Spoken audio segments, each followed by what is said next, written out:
In comparison to Mario, Wario is certainly a more eccentric figure. However, with the advent of Game Boy Advance and hot off the heels of Wario Land 4, Nintendo had one more series in mind and wanted Wario to be the star of it, alongside a cast of quirky and unique characters. This series became WarioWare, using short rapid-fire games called microgames. These games would often take advantage and use the technology of the system they were on to their own benefit. These range from the Wii's Wiimotes being used as different forms in smooth moves, the gyro sensors of the unique gyro sensor cartridges in Twisted, and even the DSi camera for Snapped, even if the implementation of the last one left some desired improvements, to put it nicely. Inspired by the minigames in Mario artist Polygon Studios' Sound Bomber mode, this series took the concept of rapid-fire minigames, divided them into different categories, and made these characters the host of these microgames. With a vast divided cast, it naturally draws the question of who is the holiest within Wario's unique friend circle. I'm Caleb, and today we're looking to see the best WarioWare characters in terms of morality. First things first, compared to Mario's world, WarioWare's universe isn't as invested in world-saving or world-dooming escapades as the main universe. As a result of such, the WarioWare characters really aren't that bad. Wario is even nicer here than he usually is. As such, we'll be starting at the bottom with the least good and working our way up to the most good. First up, with the title of least good Diamond City member, we have the alien born in year -1, Orbulon. Yeah, Wario isn't the first one here. Crazy, huh? Well, it's less crazy when you realize that the said alien is actually here to take over the Earth, albeit very slowly. First arriving in Diamond City in the original game on the Game Boy Advance, Orbulon crashed into a meteorite, sending out an SOS message for rescue. He was saved by some space bunnies, only to say that he would unleash his alien powers. Not the most tactful way to thank someone after being rescued. Nah, he also does this again in Mega Party games, and yes, the S is a $sign. After being returned to his ship by Dribble and Spitz, Orbulon tries to recruit them as his underlings. In smooth moves, he was also willing to just take a temple that was already home to some other aliens and claim it as his new ship. That said, this could definitely be chalked up due to him not really understanding Earth. Everything, really. Custom, social norms, he is quite literally alien to these ideas. We can even see this be done in full force in Gold, with him not understanding what drive-thrus are, the idea that he can order more than one, or even how hamburgers are made. And despite his plans to take over Earth, he is still very friendly with the locals. When the burger shop refuses to take his pigs to make hamburgers for obvious reasons, he just decides to take them all home with him. He even takes some of his friends for a ride on his spaceship at the end of Twisted. In addition, he's still a trustworthy employee of WarioWare. He is at least a good friend, as questionable as he can be at times with his antics and desires, albeit an extremely slow process to take over the Earth. Up next, a face you probably expected to see sooner than later, Lario. We're also only counting his deeds here, leaving his exploits in the mainline Mario series and Wario Land on the side for now. That doesn't really do much for his character, however. This fat doppelganger is no stranger to these lists, nor being down around this low. Wario is just as greedy as he usually is. He starts his microgame company WarioWare Inc. just so he could make money. Sure, he makes some microgames himself, but he is also very prone to just trying to keep everyone's cut of the profits, running off with their hard-earned money. He views his friends as a means to make a quick buck wherever the needs for profits arise. That being said, while he certainly isn't afraid of going behind his friends' backs, he still does view them as genuine allies. He keeps his door unlocked so they can come in whenever they please. He keeps a picture of them on his fridge and even goes bowling with them in his free time. Plus, in his persona of Wario Man, he spends his time in DIY helping random strangers out by forcing open bathroom doors that won't open. Unless money plays a part in his life, Wario is actually his most chill and friendly here. Who's the girl next door living in a haunted mansion? You better learn her name because it's Ashley. Coming into the series from Touched onward, she was one of the more popular members of the crew because of just how different she was personality-wise. In comparison to the rambunctious cast of WarioWare, she is much more softer and reserved to herself. Not that this is a bad thing, but her hobbies do present a problem. Ashley is a witch in training, wishing to become the most powerful witch in the world. Considering how her song lyrics include lines about her planning to take over the world and turning her teacher into a spoon, it's a bit concerning. Bump into her and she may just see fit to put you into her next potion. She can also be seen summoning monsters, ranging from creating a giant plant monster that can give Petey Piranha a run for his money to attempting to bring forth a tentacle monster out of a book. That said, her saving grace is that she really doesn't do anything that evil. Oh sure, she summons monsters and wants to be a powerful witch, but she really hasn't made any plans to take over the world as her song said. Speaking of said song, it is also a lot more friendly in the Japanese version, with the song being about her just not wanting to be bored and rather just make friends. She also did help a demon out in gold, traveling to the demon realm to beat the demon lord Hum-G and turning him back into his kind self. While she does sound threatening in her English roles, her Japanese version and her desire for friends are what puts her higher up among Wario's friend circle. Moving on up, we have the always studious Mona. Sure, one of Mona's jobs is to be a microgame designer, but she is also working on other jobs. She is an ice cream parlor worker, cheerleader, band leader, pizza delivery girl, meat dumpling saleswoman, explorer of ancient tombs, and a paparazzi as of today. She is shown to be one of the most reliable workers, able to do her best in any situation. Mona also has a great deal of respect for Wario, to the point where she views him as a bit of a role model, thanks to going on some treasure hunting adventures with him. She even has a run-in with the police in the first WarioWare game, being hunted down by them as she's caught speeding on her way to work. In retaliation, she shoots them down with the help from her animal friends. Yeah, Mona has a criminal record, which knocks her down this much on the list. Aside from that, however, she is shown to be friendly and nice with all the locals and doesn't end up breaking any more laws, so she's still very much good. Just too devoted to the job. On the other end of the spectrum, we have karaoke machine robot Mike. Created by Dr. Kreigor in Touch, he was created with the intent of cleaning up the lab while he was gone.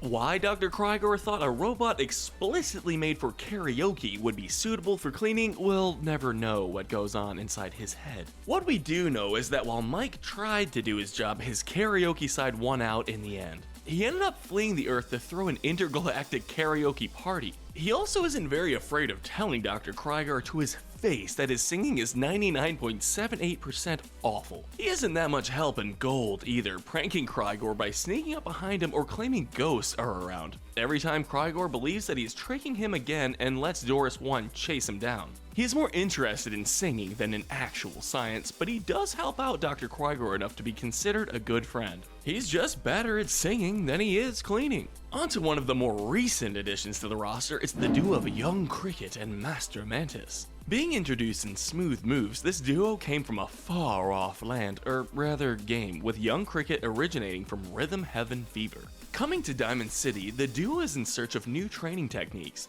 These training techniques can pop up anywhere from restaurants to theme parks. Usually they just so happen to be at places where Master Mantis wants to visit. Despite their serious attitude, they really are just prone to the same level of shenanigans as the rest of the WarioWare cast. These range from Young Cricket running across customers' heads to get meat dumplings only to apologize and get back in the line, to Master Mantis using training as an excuse to spend the day at a theme park. It's clear that despite their love for training, they're also more than happy with the idea of just having fun out during a night on the town. As strict as they are with training, they genuinely don't mean any harm and are just friendly.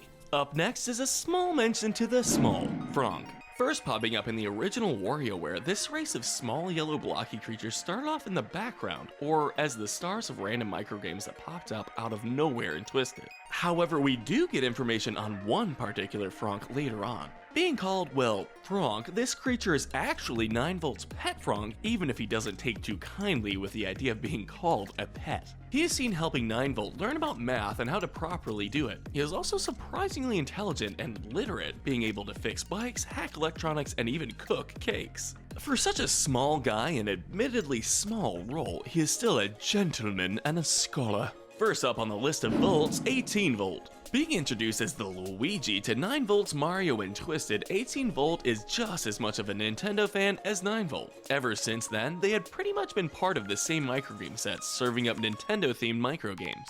He has served as a great friend to Ninevolt, be it just him being more than happy to buy the latest game with him and playing video games together, or rapping with Ninevolt serving as the DJ.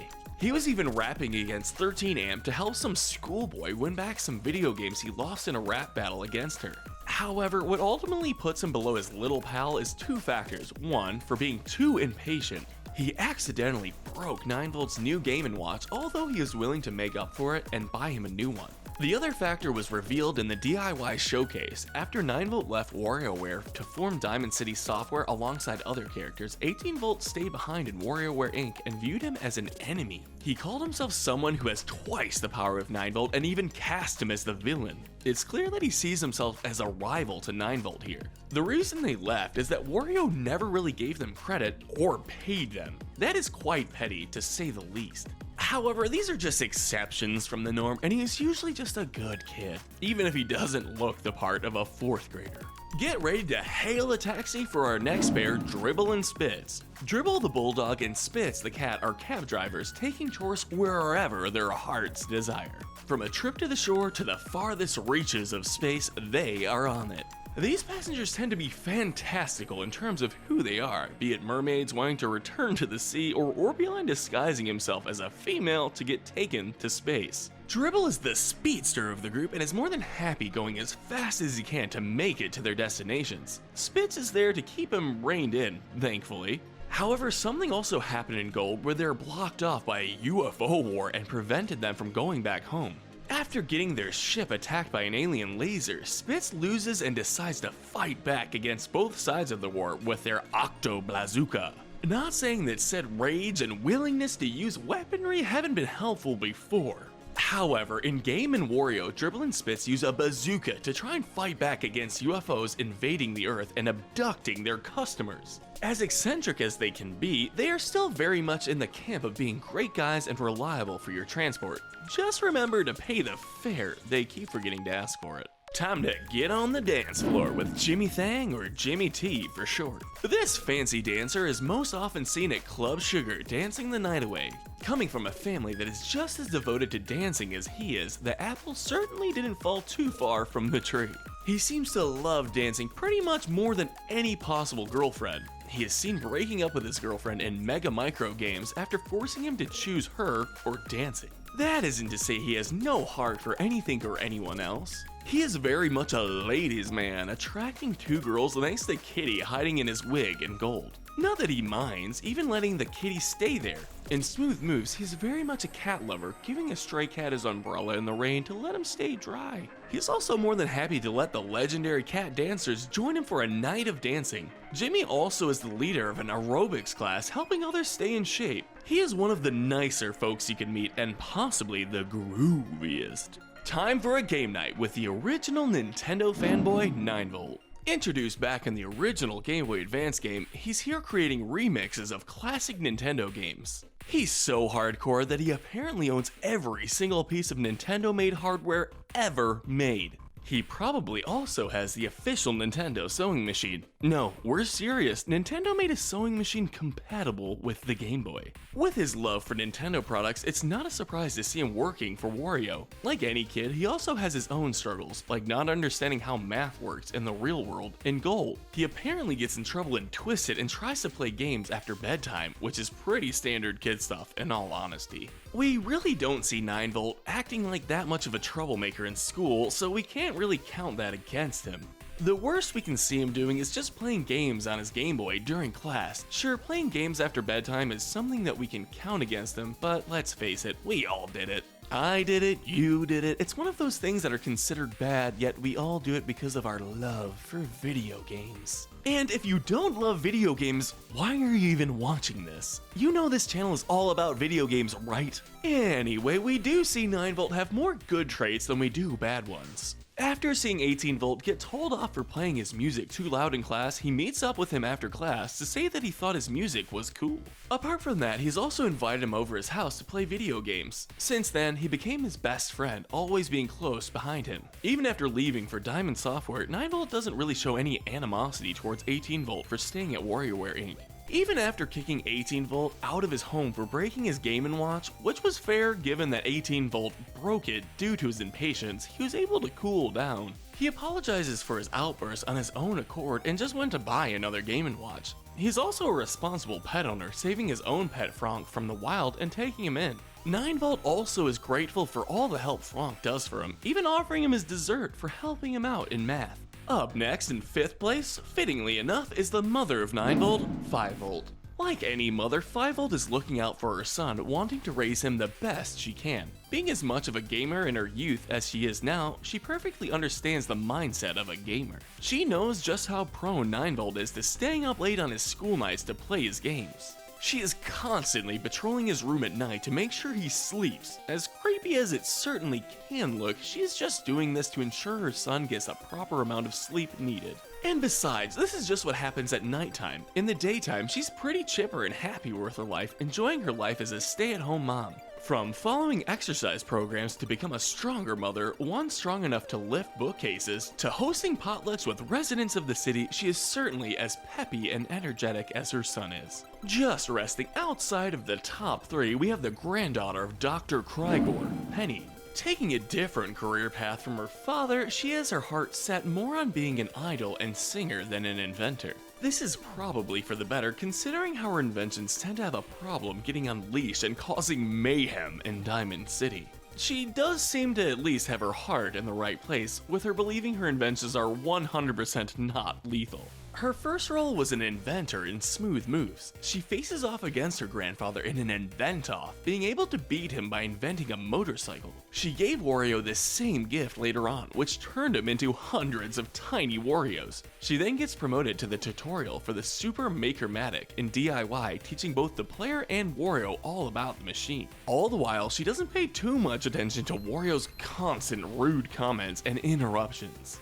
Being able to keep your cool while being berated by Wario of all people is a feat and testament to your patience and kindness. Later on in Gold, Penny creates her own serum, the tonally transformative elixir, to get the perfect singing voice. She uses her father as a test subject, although she does have an antidote ready to stop any potential pain. She certainly isn't malicious in the slightest. Still, with her experiments doing harm on occasion, that ultimately kept her out of the top 3. Speaking of which, heading to the top 3, in 3rd place we have the eccentric Dr. Kreigor. Diamond City's own mad scientist, this engineering genius is responsible for many useful inventions we see throughout the series. A handful of these inventions include Wario's bike, Mona's moped, Cat Nana's swords, Jimmy's cell phone, Ninevolt skateboard with hoverboard functionality, and so on. He also is the inventor of plenty of the game devices within Diamond City. One of the devices is the Gravitator, which creates the small machines in Twisted that Wario is able to use to create new microgames.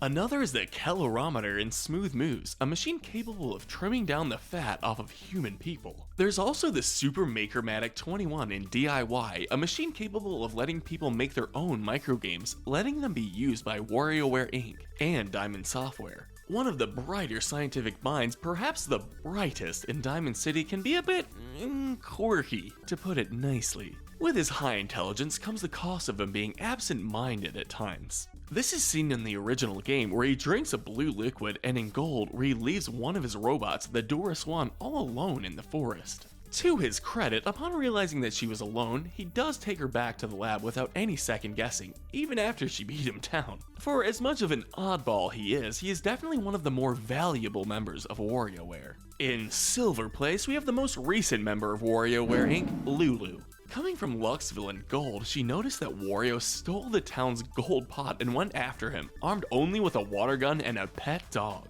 Out of all of the WarioWare cast, she is the one who went after Wario the most, and truthfully, we can't argue with that. Wario did steal a pot of gold from the city, and she is actually willing to go out of her way to get it back, even if it was just a chamber pot. Sure, the town just bought a new potty while Lulu was out. However, given how Wario pretty much not only committed theft, but also still does whatever he can to weasel out of paying his workers, seeing someone actually stand up against Wario here is quite a feat. She's even seen being willing enough to train herself by practicing her shooting skills or eating to prepare herself to face Wario. She's even willing to launch herself at his balloon, even after he's all powered up in Wario Deluxe from putting the pot on his head, just to give the player a fair chance against his cheating. Even if she is the most recent of the characters, her willingness to set right what crimes Wario did put her far ahead of the rest. At the top of the chain, with not only one gold medal winner, but two, it's the ninja twins, Kat and Anna. Aside from Lulu and maybe Dribble and Spitz, if you want to say their deeds in Taxi balance out the fact they committed alien genocide in gold, most of the characters you see here can't really be considered heroes. Sure, they're nice and friendly people, but they really don't do that many grand world-saving adventures. That's not the case for these two, with their heroics going far back as the first game, with Anna storming a castle haunted by the vengeful skeleton spirit boneheads to save the prince. Kat soon coming in to save her sister along with the prince by beating the monster. They would later end up stopping an invasion of the elephant ogre in smooth moves. They reunited him with the child that he lost, even if the elephant ogre ended up mistaking Anna for said child.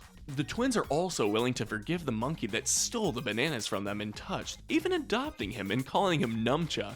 And keep in mind, they are just kindergartners that just so happen to also be ninjas. They're like the Powerpuff Girls, but instead of superheroes, they're ninjas. They're only going to get more powerful and heroic with age, and given their actions so far, it's definitely a bright future. They are the most virtuous members of WarioWare, being able to save the city from a couple of supernatural threats. For that, these twins have the gold medals for being the most heroic WarioWare characters. Before we head out, we have a couple of medals that we'd like to give out for the cast. First up is the Greed medal, and who could possibly be the winner of this It's Wario. Is this really a surprise? Do we really need to repeat ourselves? He keeps trying to steal money from his workers. That is textbook greed. For the Sloth medal, we have to give it to Mike. With his dedication to karaoke and being made for it, it's not really that shocking that he neglected his cleaning duties to the point where he not only decided to stop cleaning but host a karaoke tourney on an alien planet. Maybe just make 2 different robots next time, Kreigor. The winners of the Gluttony medal will have to go to Kat and Anna, ending up in a training test in order to become master gourmets by eating as much food as their dear grandma puts out. This medal is 1 medal earned not through being that gluttonous, but on complete accident, thinking that this was the way to get their ninja licenses. The champion of the Darwin medal belongs to the absent-minded professor, Dr. Kreigor. Accidentally drinking a beaker he mixed and forgetting all about a robot he left in the wilderness, this professor has quite a few ways to earn this medal. The Wrath medal is given to the yellow feline Spitz. He talks all about acting cool, but one scratch on his taxi and he's ready to wage war against the aliens, coming packed with his own bazooka on a taxi. Thanks to one catchy theme song, Ashley wins the Pride medal. The song in English is literally all about how powerful Ashley is and how she can rule the world and finish all her homework. Whichever one is more taxing, that depends on you. But let us know in the comments section if you agree with our ranking. And tell us what we should cover next. And if you need a one-up, hit that notification bell and binge our Good to Evil playlist, where we break down the morality of characters in your favorite video games. Thanks for watching.